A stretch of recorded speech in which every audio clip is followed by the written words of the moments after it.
अपने काम में कितना फोकस्ड रहेंगे, दिन भर कितना एनर्जाइज्ड रहेंगे, परफॉर्मेंस की क्वालिटी क्या होगी, हमारी हेल्थ कैसी रहेगी।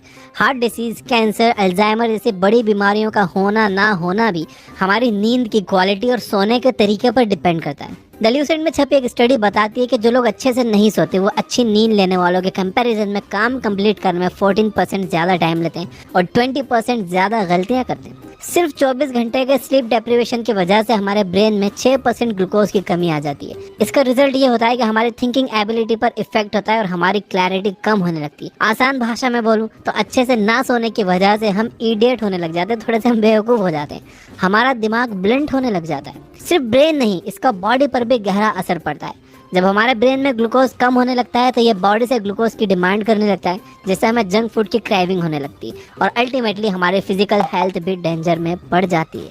इस वीडियो को लास्ट तक देखने के बाद आप स्मार्ट स्लीप के एक्सपर्ट बन जाओगे। तो शुरू करते हैं। सबसे पहले बात करेंगे स्लीपिंग पोजीशन की। ब्रेन तक blood flow, stable spine, hormones का production, oxygen supply, muscular function, heart function और ब्लड प्रेशर जैसी बॉडी की इतनी सारी इंपॉर्टेंट एक्टिविटीज सिर्फ हमारे सोने की पोजीशन पर डिपेंड करती है। फिर भी हम अपनी स्लीपिंग पोजीशन को चेंज नहीं करना चाहते। 3 स्लीपिंग पोजीशंस होती हैं, बैक पर, स्टमक पर और साइड पर। ज्यादातर लोग साइड पोजीशन में सोते हैं, लेकिन राइट साइड पर सोना हार्मफुल हो सकता है। चलिए थोड़ा साइंस से समझते हैं। जब हम खाना खाते हैं तो वो एसोफेगस नाम के पाइप से होकर हमारे पेट तक पहुंचता है और पेट में पहुंचते ही गैस्ट्रिक एसिड रिलीज होता है, जिससे उस खाने को डाइजेस्ट किया जाता है और पेट से निकलने वाला एसिड वापस एसोफेगस तक ना जाए, इसलिए पाइप के एंड पर एक वॉल्व होता है। ये वॉल्व वन साइडेड होता है, यानी हम खाना खाते हैं वो तो पेट में जाता है, लेकिन पेट का एसिड बाहर नहीं आता है, वॉल्व क्लोज हो जाता है। लेकिन प्रॉब्लम यह है कि धीरे धीरे मेडिकल रीजन या एज की वजह से ये वॉल्व ढीला होते जाता है। ऐसे में जब पेट में गैस्ट्रिक एसिड रिलीज होता है तो ये वापस उसी पाइप में जाने लगते हैं। हमारा पेट बॉडी के लेफ्ट साइड में, तो जब हम लेफ्ट साइड में सोते हैं तो ग्रेविटी की वजह से खाना नीचे ही रहता है और बड़ी आसानी से डाइजेस्ट हो जाता है और पेट से रिलीज होने वाला एसिड वापस एसोफेगस में नहीं पहुंचता। अगर हम राइट हैंड साइड सोते हैं तो ये प्रोसेस पूरा उल्टा हो जाता है। बड़ी आसानी से हमारे पेट का एसिड एसोफेगस तक होते हुए चेस्ट तक पहुंच जाता है, जिसका रिजल्ट ये होता है कि हमारा चेस्ट जलने लगता है, जिसे हार्टबर्न या रिफ्लक्स कहते हैं, एसिडिटी भी कहते हैं। इससे हमें हाइडल हर्निया या गर्ड जैसी बीमारी हो सकती है। इस बारे में मेरे एक डॉक्टर से बात हो रही थी, उन्होंने मुझे बताया कि एसिडिटी को कभी भी हल्के में नहीं लेना चाहिए। अगर पेट का एसिड बार बार एसोफेगस तक आएगा तो एसोफेगस का कैंसर तक हो सकता है। एओर्टा नाम की आर्टरी हमारे हार्ट की सबसे बड़ी आर्टरी है एंड ये लेफ्ट साइड पर मुड़ी हुई होती है और इससे हमारे बॉडी के लोअर पार्ट्स में ब्लड सप्लाई होता है। अगर हम लेफ्ट हैंड साइड पर सोते हैं तो हमारे हार्ट को बॉडी के लोअर पार्ट्स में ब्लड सप्लाई करने में ज्यादा मेहनत नहीं करना पड़ती, लेकिन अगर हम राइट हैंड साइड पर सोते हैं तो हार्ट को ज्यादा मेहनत करना पड़ती है। एक तरह से आप जितनी देर तक भी लेफ्ट हैंड साइड पर सो रहे हो उतनी देर आप अपने हार्ट का काम आसान कर रहे हो। ब्लड सर्कुलेटरी सिस्टम के अलावा हमारी बॉडी में एक और सर्कुलेटरी सिस्टम होता है जिसे लिम्फेटिक सर्कुलेटरी सिस्टम कहते हैं और ये इतना इंपॉर्टेंट है कि आयुर्वेदा में सबसे पहले लिम्फेटिक सर्कुलेटरी सिस्टम का ही इलाज किया जाता है। ये इतना इंपॉर्टेंट क्यों है और लेफ्ट साइड सोने से इसका क्या लेना देना है, ये देखते हैं। जब हमारी बॉडी वेस्ट चीजों को ब्लड से बाहर नहीं निकल पाती तब हम बीमार हो जाते हैं। लिम्फेटिक सर्कुलेटरी सिस्टम का वेस्ट चीजों को ब्लड से बाहर निकालने का ही काम है। लिम्फेटिक सिस्टम का पार्ट है स्प्लीन। ये ऑर्गन डेड ब्लड सेल्स को खून से बाहर निकालता है, खून साफ करता है। अगर हम जख्मी हो जाते हैं, कोई कट लग जाता है तो ऐसी इमरजेंसी सिचुएशंस के लिए ब्लड स्टोर भी करता है और ये ऑर्गन होता है बॉडी के लेफ्ट साइड में। लिम्फेटिक सिस्टम में कोई पंप नहीं होता, इसलिए स्प्लीन तक खून ग्रेजुअली मसल्स के कॉन्ट्रैक्शन से ही पहुंचता है। तो जब आप लेफ्ट साइड पर सोते हो तो खून स्प्लीन तक आसानी तक पहुंचता है। इट सिंपली मीन्स कि लेफ्ट साइड सोने से हमें बीमारियां भी कम लगती हैं। लेफ्ट साइड सोने से आप हार्ट के साथ साथ स्प्लीन को भी मदद करते हो, वहीं राइट साइड सोने पर आप दोनों का काम मुश्किल कर देते हो। एंड टाइट कपड़ों में सोने से भी हम हमारे लिम्फेटिक सिस्टम को डिस्टर्ब कर देते हैं। जिस दूसरी स्लीपिंग पोजीशन पर सबसे ज्यादा अमल किया जाता है वो है बैक स्लीपिंग पोजीशन। इस पोजीशन के ना कोई नुकसान है ना कोई फायदे, हमारे ऑर्गन्स को ना कोई एडवांटेज मिलता है ना ही कोई एक्स्ट्रा एफर्ट डालना पड़ता है, लेकिन हमारी स्पाइन सीधी होती है, इस वजह से हमें किसी भी तरह का कोई बैक पेन नहीं होता। लेकिन हमारी स्पाइन एक सीध में होती है, बिल्कुल सीधी होती है, इस वजह से हमें किसी भी तरह का कोई बैक पेन नहीं होता, नेक पेन या शोल्डर पेन की भी कोई शिकायत नहीं होती और ग्रेविटी की वजह से हमारी स्किन पर रिंकल्स भी नहीं आते। लेकिन इस पोजीशन के 2 बड़े नुकसान ये हैं कि जिन लोगों को खराटे आते हैं उनके खराटे बढ़ जाते हैं और सोते सोते सांस रुक जाने यानी स्लीप एपनिया नाम की बीमारी का भी खतरा रहता है। जिस तीसरे तरीके से लोग ज्यादा सोते हैं वो है पेट के बल। ये सोने की सबसे खराब पोजीशन है। इसमें हमारी स्पाइन सीधी नहीं होती, गर्दन मुड़ी भी होती है, जिसकी वजह से लोअर बैक और गर्दन पर बहुत प्रेशर होता है, जिससे डिस्क की प्रॉब्लम की पॉसिबिलिटी बढ़ जाती है। हमारे डाइजेस्टिव सिस्टम और सर्कुलेटरी सिस्टम को एक्स्ट्रा एफर्ट लगाना पड़ता है, जिसकी वजह से हमारी बॉडी 25% ज्यादा एनर्जी की डिमांड करती है।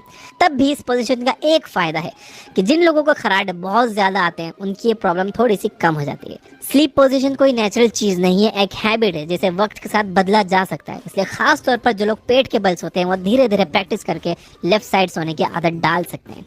अब हम देखेंगे कि आप अपने स्लीप क्वालिटी कैसे इंप्रूव कर सकते हो। सबसे पहली चीज है सोने की टाइमिंग। शॉन स्टीवनसन ने अपनी बुक स्लीप स्मार्टर में डॉक्टर कुलरीत चौधरी को कोट किया है। वो कहती है कि सोने की टाइमिंग स्टॉक मार्केट के इन्वेस्टमेंट की टाइमिंग जितनी ही इंपॉर्टेंट है। यह मैटर नहीं करता कि आप कितना इन्वेस्ट करते हो, ज्यादा इंपॉर्टेंट ये है कि आप कब इन्वेस्ट करते हो। सूरज का ढलना हमारे लिए नेचर की तरफ से मैसेज होता है कि अब हमें भी रेस्ट करना चाहिए। यह प्रूवन है कि 10 बजे रात से 2 बजे तक की नींद सबसे ज्यादा बेनिफिशियल होती है according to doctor Kulreet Chaudhary. अगर आप कोशिश करने के बावजूद 10 से 2 के बीच नहीं सो पाते तो पॉसिबिलिटी है कि आप सुबह भी उठोगे तो थका हुआ ही महसूस करोगे।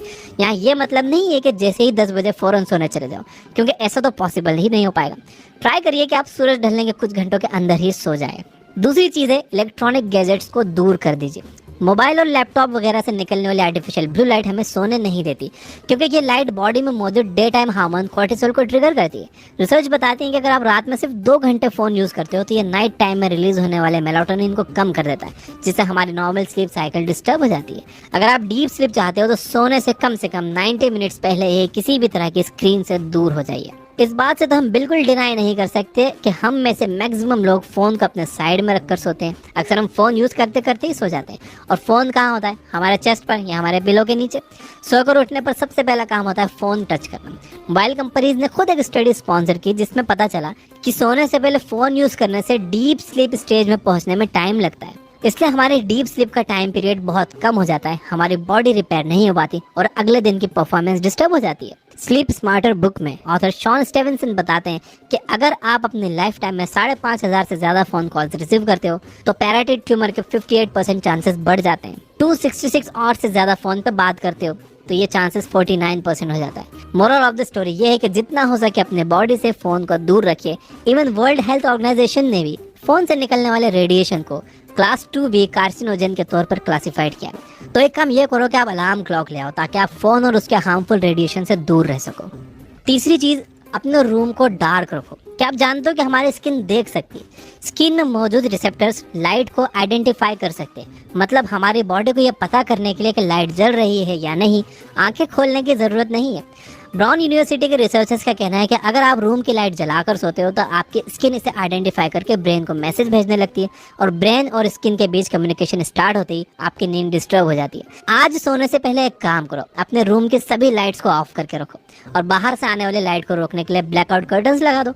कल सुबह उठकर एनालाइज करना कि आपको कैसी नींद आई। सिर्फ अच्छी नींद के लिए ही नहीं, आंखों की हेल्थ के लिए भी अंधेरे में सोना बहुत जरूरी है। एक रिसर्च में बताया गया कि अंधेरे में सोने वाले 10% बच्चों में शॉर्ट साइटनेस की प्रॉब्लम सामने आई, जबकि नाइट लाइट में सोने वाले 34% और नॉर्मल लाइट में सोने वाले 54% बच्चों को शॉर्ट साइटनेस हुआ। चौथी चीज है, रात में कॉफी अवॉइड करो। कॉफी हमारे नर्वस सिस्टम को अलर्ट मोड पर कर देती है, और अगर नर्वस सिस्टम ही एक्टिव है तो अच्छी और गहरी नींद नहीं आ सकती। Journal of clinical sleep medicine में शेयर की गई स्टडी में बताया गया है कि अगर आप काम से घर लौटते वक्त एक बड़ा कप कॉफी पी लेते हो तो इसका असर सोने से जस्ट पहले पी गई कॉफी जैसा ही होता है। सोने से कम 6 घंटे पहले कॉफी का कंजप्शन बिल्कुल ना करो। कोशिश करो कि आप दोपहर 2 बजे के बाद कॉफी ना पियो। अगर आप कॉफी पीने में 2 दिन का ब्रेक लेते हो तो ये आपके लिए और ज्यादा बेनिफिशियल हो सकता है, क्योंकि कॉफी का बॉडी से निकलना भी तो बहुत जरूरी है। पांचवी चीज, सोने से पहले ड्रिंक करने से बचो। आपने हैंगओवर वर्ड तो सुना होगा, फिल्म भी देखी होगी। हैंगओवर बेसिकली उस सिचुएशन को कहते हैं जब आप इतनी ड्रिंक कर लो कि नेक्स्ट डे सोकर उठने पर पिछले रात का कुछ भी याद ना हो। ऐसा क्यों होता है? दरअसल हमारी नींद हमारे ब्रेन के लिए मेमोरी प्रोसेसिंग ऑपरेशन है।